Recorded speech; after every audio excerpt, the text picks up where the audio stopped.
So today I'll be showing you how to connect a Bluetooth keyboard to your Samsung Galaxy Z TriFold.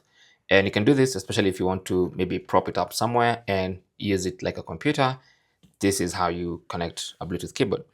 So first thing you want to do is go to settings. That's what the main settings page looks like. And so under settings, make sure you have connections tapped on, and then go to Bluetooth. Make sure Bluetooth is on and scanning for devices. So the next thing you want to do is put your keyboard in Bluetooth pairing mode. Now for this particular one, all I have to do is turn it on and it's going to go into pairing mode. Now, depending on the brand of the Bluetooth keyboard you have, it could be a slightly different process. Just make sure you know how to put your particular keyboard in Bluetooth pairing mode. Now when it's in Bluetooth pairing mode and your uh, Galaxy Z TriFold is scanning, it should detect the keyboard. So you want to tap on pair.